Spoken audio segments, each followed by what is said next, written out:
आज की वीडियो में हमने बहुत महत्वपूर्ण विषय लिया हुआ है, हिंदू साधकों के लिए भी और इस्लामिक साधकों के लिए भी, क्योंकि ये जो है समस्या हमारे सामने इलाज के लिए आ रही है। इस तरीके के बहुत सारे मरीजों ने संपर्क किया है, तो उसी को देखते हुए ये वीडियो बनाया जा रहा है कि इस्लामिक साधना, इसके ख़तरे क्या हैं, इसकी हकीकत क्या है, कितना इसमें फ़ायदा है, कितना नुकसान है, किसको करना चाहिए, किसको नहीं करना चाहिए। तो उसी से मैं आपको बहुत शार्ट में बताने की कोशिश करता हूँ। आप इस चीज़ को पहले तो ध्यान रखिए कि किसी भी धर्म की साधना दुनिया का कोई भी आदमी कर सकता है, क्योंकि सब मखलूक एक ही खुदा ने बनाई है। अगर इस्लामिक में कहो, हिंदू तरीके से कहोगे तो एक ही ईश्वर की सब संतान है। पहले इस बात को समझ लो। उस दुनिया में कोई धर्म नहीं, धर्म का विभाजन इस देश में, इस दुनिया में पैदा होने के बाद होता है। और दुनिया में इतने सारे धर्म हैं, सब उसी ने बनाया, नहीं तो हर चीज़ को बराबर सुविधा का अधिकार कैसे है? सबके शरीर में वही खून दौड़ रहा है, सबको वही हवा पानी खाना कैसे मुहैया है? ऐसे होता तो हिंदू मुसलमान सिख ईसाइयों के लिए अलग अलग नदियाँ, सरोवर, ऑक्सीजन, सबकी व्यवस्था ऊपर वाला करता। तो जो इस बेवकूफ़ी में कहीं से कर रहा है कि एक धर्म का आदमी दूसरे धर्म की साधना नहीं कर सकता, तो वो जो है इस गलत फहमी में ना रहे। अब इसमें इसी जो बात को लेकर के लोग फिर गलत दिशा में चले जाते हैं। एक धर्म का आदमी दूसरी धर्म की साधना कर सकता है, ये अलग बात हुई, लेकिन जिस धर्म की साधना आप कर रहे हो वो एक मार्ग है, और मार्ग पे आधा नहीं चला जाता कि एक पैर जो है आपका दूसरे रास्ते पर रहे, दूसरा पैर दूसरे रास्ते पर रहे। यानी आप कोई भी इस्लामिक साधना कर रहे हो तो जितने समय तक आप साधना कर रहे हो, आपको एक मुसलमान इस्लामिक साधक के हिसाब से जैसे बन के रहना चाहिए, वही आपकी दिनचर्या होगी। 5 वक्त का आपको नमाज़ पढ़ना है, जो सदका है वो सदका करना है, जो आपके फ़र्ज हैं वो फ़र्ज करने, जिस दरगाह मज़ार से आपने बैत कर रखी है उसके लिए जो फ़र्ज है वो करना है, बुज़ुर्गों की फ़ातिहा देनी है, ये सारे जो हैं रमज़ान के महीने में भी जो करे जाते हैं वो भी करने हैं। जब तक आपकी साधना 1 साल 2 साल 3 साल चल रही है तो ये आपको करना ही करना। उतने टाइम के लिए आपकी दूसरे धर्म की आइडेंटिटी खो जाएगी। अब आप सोचो कि इधर जो है हिंदू धर्म में आपका अनुष्ठान, पूजा और हवन भी चल रहा है, और उधर आप चिल्ले पे भी बैठे हुए हो, तो आपको बर्बाद होने से कोई बचा नहीं सकता। क्योंकि शरीर एक है, एक ही शरीर में ऊर्जा उतरेगी, और सबका निर्णय गुरु इसीलिए आवश्यक होता है कि आप ही सबका निर्णय कर ले जाओ। तो जो अमल आपने करा है, मान लीजिए कि हिंदू धर्म में कोई आपने अग्नि तत्व की साधना कर ली, और इस्लाम में आप जो है जल तत्व की साधना उसकी विपरीत कर रहे हैं, तो जब इस साधना का प्रभाव आएगा तो पहले वाली साधना का प्रभाव आपस में दोनों मर्ज हो जाएगा, लड़ जाएगा, दोनों साधनाएं आपकी बेकार हो जाएंगी। तो ऐसे साधकों के लिए जो हिंदू साधना भी कर रहे हैं, इस्लामिक साधना भी कर रहे हैं, उनके लिए तो गुरु को विशेष रूप से ये देखना आवश्यक होता है कि इसके हिंदू किसी अमल के साथ इस्लामिक कोई अमल आपस में कोलैप्स तो नहीं करेगा। तो ये तो ऐसी बात हो गई कि जो लोग हिंदू हैं वो करना चाहते हैं इस्लामिक साधना, तो किसी ऐसे योग्य गुरु को आप पकड़िए जिसने हिंदू मुस्लिम दोनों साधनाएं करी हो, और वो पहले ये निकाल सके कि आपको दूसरी साधना आवश्यकता है भी कि नहीं, आपको क्यों करनी है। आप एक धर्म से अगर कर रहे हो पूरा है तो वही एक ही अमल का, छोटे छोटे जो है ढेर सारे अमल नहीं करने चाहिए टुकड़े टुकड़े में। बहुत छोटे छोटे अमल करने से ढेर सारे से बढ़िया होता है कि एक अमल की पूरी तादाद, उसके सबसे बड़ी ज़कात करी जाए, चाहे इस्लाम में करो चाहे हिंदू में करो। तो उस हिसाब से होता है कि सबसे बड़ी ज़कात आपने अदा कर ली तो उसके बाद आपको किसी दूसरे अमल की ज़रूरत नहीं, उसका निसाब कर लिया, चाहे उसका जो पुरस्करण कर लिया, ऐसे समझिए। अब जो लोग हिंदू धर्म में हैं तो उनके लिए तो ये मैंने एक जनरल बात बताई। जो इस्लाम में है या हिंदू में, कोई भी इस्लामिक साधना अगर कर रहा, चाहे हिंदू हो चाहे मुसलमान हो, अब उसके लिए जो है आवश्यक बात यह है कि इसमें कुछ चीज़ें आवश्यक होती हैं। साधना काल में आपका परहेज सबसे ज़्यादा ज़रूरी होता है। पहली बात तो ये इंटरनेट के दौर में लोग जो है ये साधना इंटरनेट से ले रहे हैं, इंटरनेट पे बैत हो रहे हैं लोग एक दूसरे को, इन सब बेवकूफ़ियों से दूर रहें। बैत माने गुरु दीक्षा जो है कभी भी दूर दराज के मामलात में नहीं मिलती है, क्योंकि आप जो है हर इंसान एक दूसरे से अलग है साधना जगत में। इसके लिए जीता जागता गुरु चाहिए। जैसे डॉक्टर की जो है मूर्ति रख कर के आप अपना इलाज नहीं कर सकते हो, या सिर्फ फ़ोन पे डॉक्टर को हाल बता के पूरी चिकित्सा नहीं हो सकती है, उसी तरीके से ये रूहानियत की दुनिया क्या है, ये एक जो है इलाज ही तो है आपका, रूहानी इलाज। इसमें भी वही नियम लागू होता है कि आपको जीता जागता गुरु चाहिए, जिसके बगल में आप बैठो तो वो आपकी रूहानियत को देख सके कि आपके साथ क्या चल रहा है, क्योंकि सब कुछ दूर से नज़र नहीं आता। नाम, माँ का नाम, सिटी ऑफ रेजिडेंस, ये हम लोग भी मांगते हैं तो आपके बारे में इस्तिखारा करके आपको बता देते हैं कि इतनी समस्या है ये।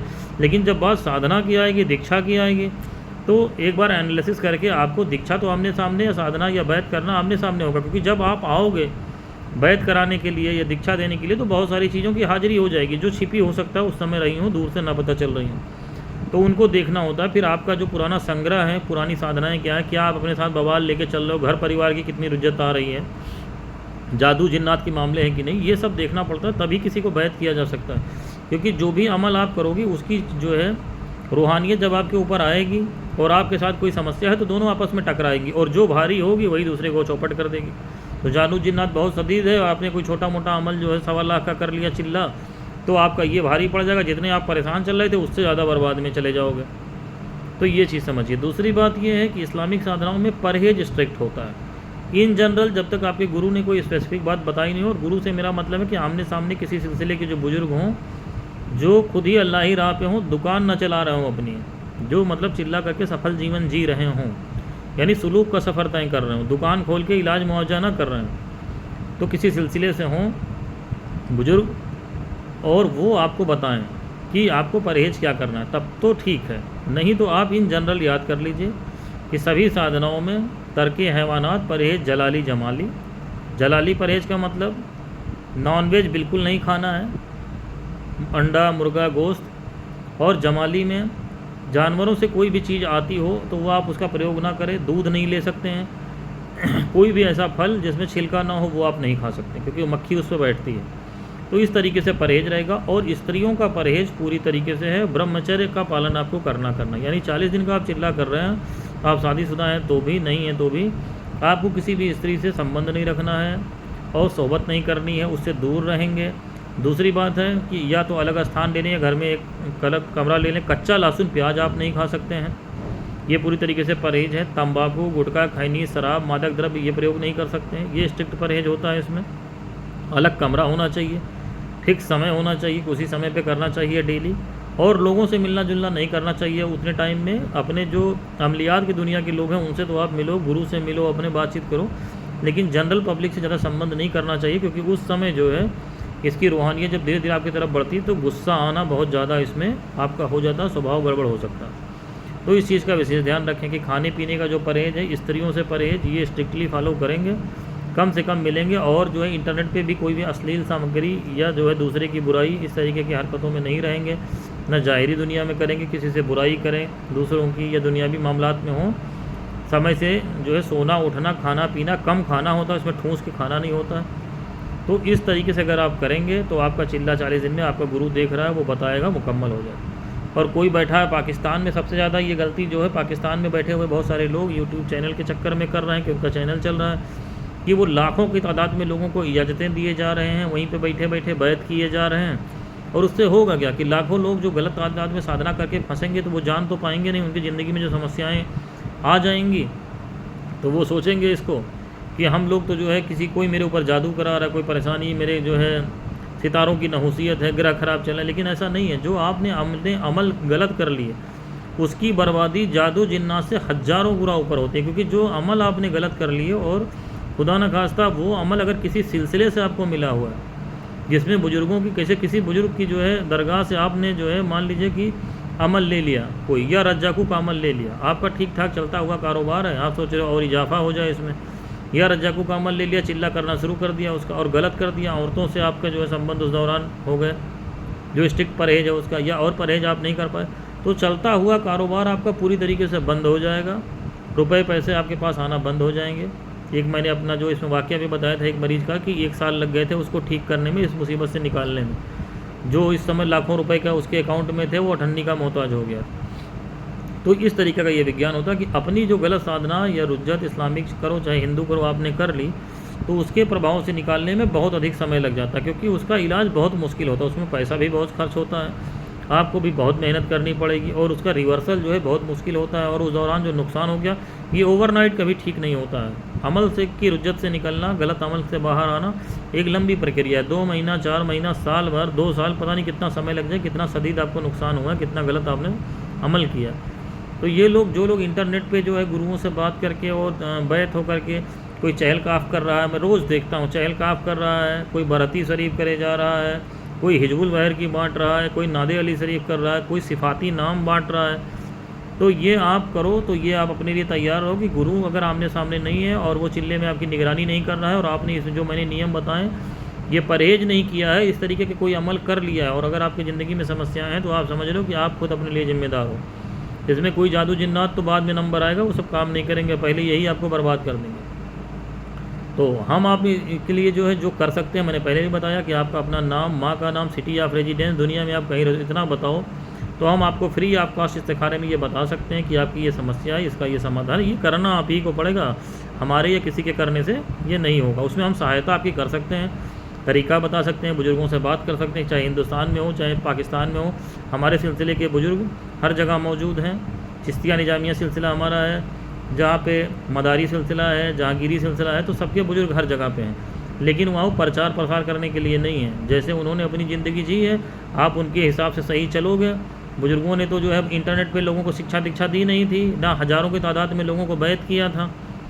आप दिल्ली में चले जाओ, ख्वाजा कुतुबुद्दीन बख्तियार काकी, हज़रत निजामुद्दीन औलिया सरकार, इन लोगों के कितने शिष्य हैं जो इंटरनेट से या दूर से बैत किए, कितने लोगों को इन्होंने चिल्ले करा दिए। मिलने लोग आते थे, मिलना अलग होता है। मिल लिया किसी से, किसी के गुरु का जो है सर पे हाथ हो, जैसे कह दिया कि मुरीद हो गए, लेकिन चिल्ला करना एक अलग बात। अमल आपने जो कर लिया, वो एक गुरु मुश्किल से 10, 15, 20 शिष्यों को ही संभाल सकता है, इससे ज़्यादा नहीं संभाल सकता, क्योंकि उसको अपनी भी साधना करनी है, उसको निगरानी करनी है। तो कहाँ से आपको संभाल लेगा, कैसे देख लेगा, पता नहीं आप क्या कर रहे हो। ऐसे थोड़ी ना होता कि आप शिक्षा लेकर के चले जाए, इंटरनेट पर मंत्र जो आपको दे दिया गया, बिस्मिल्लाह शरीफ का पढ़ा रहे, बिस्मिल्लाह शरीफ की रुज्जत नहीं झेल पाओगे।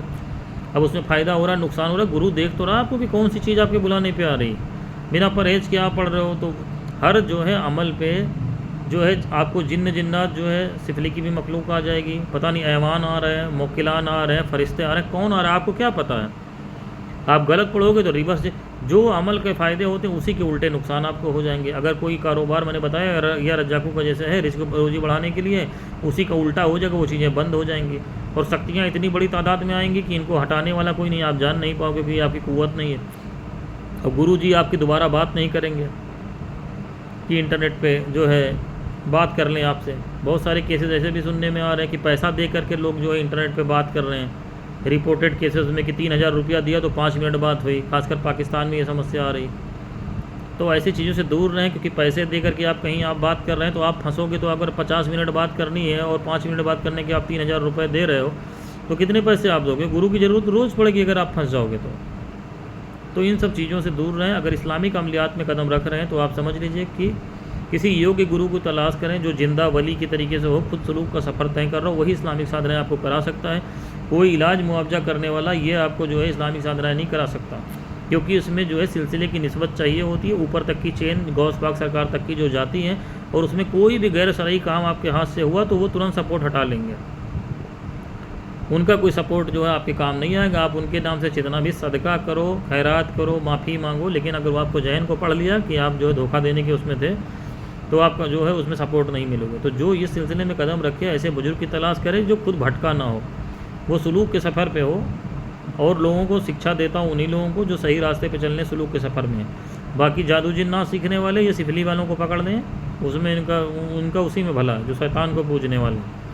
लेकिन इसमें जो प्रॉपर इस्लामिक साधना है, दुआ नादे अली शरीफ हो गया या बरती शरीफ हो गया, इसमें तो उन्हीं लोगों का गुजारा है जो किसी बुजुर्गों की जो है रस्सी मजबूती से पकड़ें। और वहाँ पैसा माने कुछ नहीं, पैसा उसमें बिल्कुल है ही नहीं। फ़कीरी का रास्ता तो पैसा कहाँ से आ जाएगा।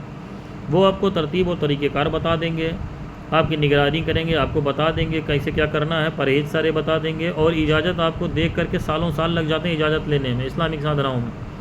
ऐसे नहीं गए कि बता दिया सूर्य इखलास भी कर लें, बरती शरीफ का भी पकड़ा दो, ये भी दे दिया, कब्र का भी अमाल कर लें, कस्ब के भी बता दें, सब एक साथ करे चले जा रहे हो, सिफाती नाम भी कर लिया और सब की इजाज़त है। ऐसे नहीं होता है। बड़े बड़े आमिलों की बर्बादी, हमारे ही वर्ग में जो थे एक बहुत बड़े आमिल थे, उनकी तो नज़र तक खुली हुई थी, बैठे बैठे दुनिया में कहीं देख सकते थे। उनका इतना बुरा हस्र हुआ तो उनको उनके गुरु ने जो है, हमने बताया भी था एक वीडियो में, कि एक जो है दिया गया जो बयाज थी हमारे सिलसिले की, हमारे गुरु जी की, खुद हमारे गुरु जी तो अभी वो ज़िंदा है इस्लामिक साधनाओं वाले चिश्तिया निजामिया सिलसिले के जो हैं उन्नाव सफ़ीपुर में, उन्होंने अपनी जो बयाज दी वो फ़ोटोकॉपी कराने को उनको, जबकि वो हमारे बहुत मतलब सीनियर थे, जो हमारे गुरु भाई थे, अब तो नहीं है, हयात नहीं है वो, तो हम लोग एक और रिश्ते में चच्चा भी लगते थे हमारे। उनका पूरा घर बर्बाद हो गया, उनकी पूरी ज़िंदगी चली गई। उन्होंने बयाज फ़ोटोकॉपी कराने के लिए दी मेरे गुरुजी ने, और उन्होंने बयाज को फ़ोटोकॉपी उनको तो दी, एक कॉपी अपने पास करा के रख ली, और उसमें ऐसे ऐसे अमल थे जिसको करने की मेरी गुरुजी की उस समय कुव्वत नहीं थी। ये आज मैं आपको 15 साल पहले की बात बता रहा हूँ। और उन्होंने गुरु के साथ ही धोखा किया, बिना अपने गुरु को बताए वो सारे अमल उन्होंने कर डाले, क्योंकि उनकी नज़र खुली हुई थी, वो मखलूक को देख सकते थे। उन्होंने सोचा कि इसके ऊपर दुनिया में कुछ है नहीं।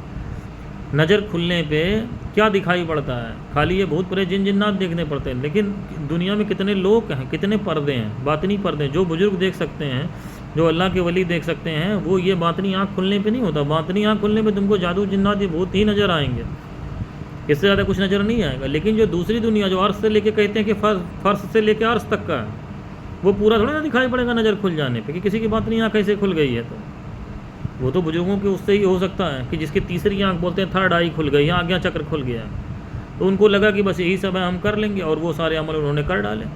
गुरु तो गुरु होता, गुरु को तो सूचना ऊपर के जो बुजुर्ग हैं उसने चेन जोड़ रखी है, उसको गुरु को पता चल गया। गुरु ने फिर भी करुणा दिखाते हुए मदद मांगी कि इनको माफ़ कर दिया, जान जाने में गलती है, लेकिन बुजुर्गों ने हाथ हटा लिया, नहीं किया। सभी बुजुर्गों ने हाथ हटा, कोई मदद नहीं मिली, और उनकी जो है असमय मौत हो गई। उनकी असमय मौत इसलिए हो गई, उनके पेट में अचानक से यहाँ पे ट्यूमर पैदा हुआ और वो फट गया अचानक से, 10 दिन के अंदर अंदर उनकी मौत हो गई। तो ये होता अमलियात में, जो इतने बड़े आमिलों को मैंने नीचे गिरते देखा हुआ, इसमें कोई माफ़ी, अगर आपने गैर शरई काम किया, इस्लामिक अमलियात में हो, हिंदू अमलियात में हो, तो जो आगे की चेन है उसने आपको सपोर्ट करना तुरंत बंद कर देना है। हम लोग हैं अपना डेली की पढ़ाई करते हैं, एक दिन भी चूक गए तो तुरंत जो है सपोर्ट हट जाएगा और झेलने के लिए। तो इसलिए ये जो सफ़र होता है, ऐसा नहीं होता कि कभी ये ख़त्म होता। अमलियात में कदम आपने रख दिया तो जब तक ज़िंदा रहोगे इसको करना ही करना है। जो डेली के फ़र्ज कितनी भी सिद्धि आपकी हो जाए, डेली के जो फ़र्ज फराइज हैं, ये चीज़ें पढ़नी है, इतना सदका करना है। अगर इस्लामिक साधना कर रहे हो तो बुज़ुर्गों का, जिस सिलसिले के आपके जो बुज़ुर्ग हैं, जो नज़दीकी बुज़ुर्ग हैं, उनका उर्स आपको अटेंड करना ही करना है। 4 दिन कुल शरीफ में मौजूद रहना है, आपको सदका उनका करना है। कि उसके दौरान अगर आपकी हैसियत हो तो कोई अमल शुरू करने के पहले अपने वज़न के बराबर आटा दीजिए, अमल मुकम्मल होने पे आटा सदका करिए, जानवर ज़िबा करके उस पर फातिया दीजिए। ये सब अमल के दौरान करना होता है। बुज़ुर्गों की सालाना जो दरगाह वगैरह में दिया जाता है चंदा, मेंटेनेंस हैसियत के हिसाब से दिया जाता है। गुरु के लिए जो फ़र्ज होता है वो देना होता है अपनी इनकम का।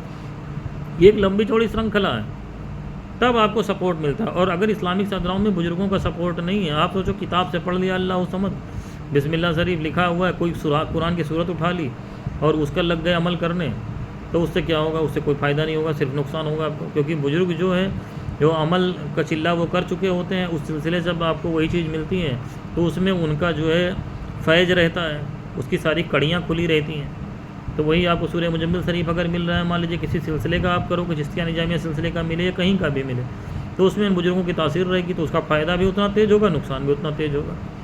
और जो लोग इसमें रुज्जत में फंस गए हैं, उसका प्रॉपर फिर तरीका है कि जो है उतना दुरूद शरीफ का तरीका है, सदका करना है उसमें, और सदका देना है। दूसरे बहुत सारे फ़र्ज फ़राइज़ हैं जो बुज़ुर्गों के लिए होते, तब उससे निकाला जा सकता है। असंभव कुछ नहीं है, लेकिन जितना आपने बिगाड़ लिया है बनाने में, उसका कई गुना लग सकता है।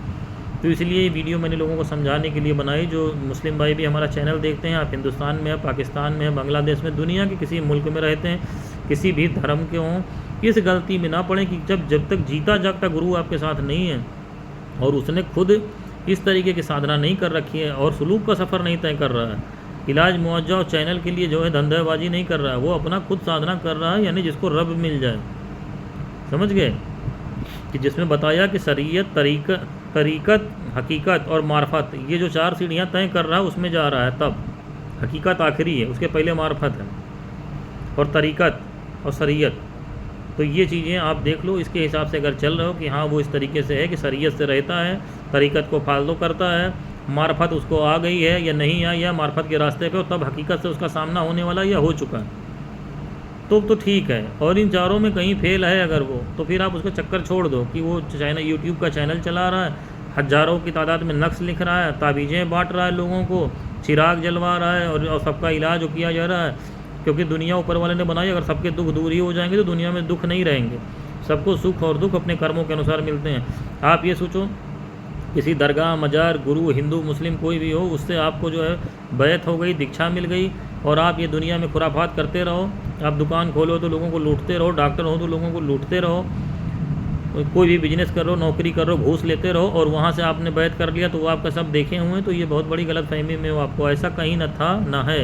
इतने इतने राजा महाराजा हुए, इतने इतने सुल्तान लोग हुए, आज उनकी हस्तियाँ मिट गई ना। चाहे मुगलिया सल्तनत देख लो, कितनी बड़ी हस्ती थी, बुज़ुर्गों से क्या उनका वास्ता नहीं था। लेकिन वही अकबर थे, अकबर का देख लो आप समय क्या था, पूरे हिंदुस्तान पे उनकी हुकूमत थी, क्योंकि शरीयत के हिसाब से चल रहे थे। और वही मुगल वंश का क्या हस्र हुआ कि अंग्रेज़ों ने उनको जो है बंदी बना लिया, बहादुर शाह जफ़र को। हिंदुस्तान में देख लो, जो यहाँ के हिंदू राजे रजवाड़े थे, विक्रमादित्य का देख लो, तो इस तरीके से आपको समझाने के लिए कि उनकी क्या क़ुव्वत थी और दूसरों की क्या क़ुव्वत हो गई। तो आप उस तरीके से देखो कि जब तक आप सही रास्ते पे हो, शॉर्टकट कहीं नहीं है, किसी साधना पद्धति में आप जाओ। लंबी चौड़ी भाषण वाली बात मैं करना नहीं चाहता हूँ, क्योंकि ना तो मेरे पास इतना समय है। जो मरीज आते हैं, मुझे ये लगता है कि इसी तरीके से बहुत सारे लोग भटक रहे होंगे जो इंटरनेट के चक्कर में पड़े हुए हैं, लाखों लाखों। तो उनको समझाने के लिए है, बाकी करना ना करना आपके हाथ में। मैं समझता हूँ इतनी जानकारी आपके लिए पर्याप्त है। कुछ और पूछना हो तो आप पूछ सकते हैं। हरिओम।